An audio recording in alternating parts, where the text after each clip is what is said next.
Christmas పేరుతో చాలా మంది చాలా ధర్మకార్యాలు చేస్తుంటారు. బట్టలు పంచుతుంటారు, బెడ్షీట్లు పంచుతుంటారు, చాలా మంది రోగుల దగ్గరికి వెళ్ళి మెడిసిన్ పంచుతుంటారు. అంటే వీళ్ళ కష్టాన్ని వారి కోసం ఇస్తున్నారు. త్యాగం. ఎందుకు ఇది చేస్తున్నారు? అసలు క్రిస్మస్ లో ఉన్నదే త్యాగం అయ్యా. ఆయన పరలోకాన్ని వదులుకోవటం. ఎవరండి వదులుకుంటారు?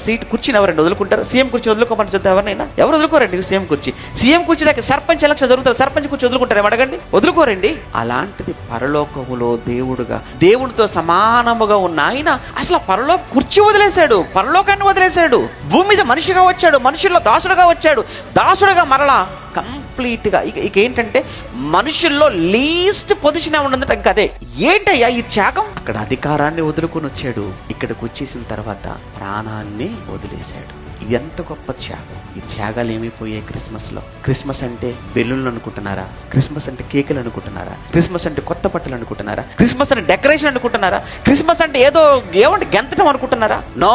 క్రిస్మస్ అంటే ప్రేమ, క్రిస్మస్ అంటే త్యాగం. ఇది మరిచిపోయి నువ్వు ఎంత చేసినా అది దేవుడికి బాధ, వేదన తప్ప దేవుడికి ఏ మాత్రం సంతోషాన్ని, ఆనందాన్ని ఇచ్చేది కాదు.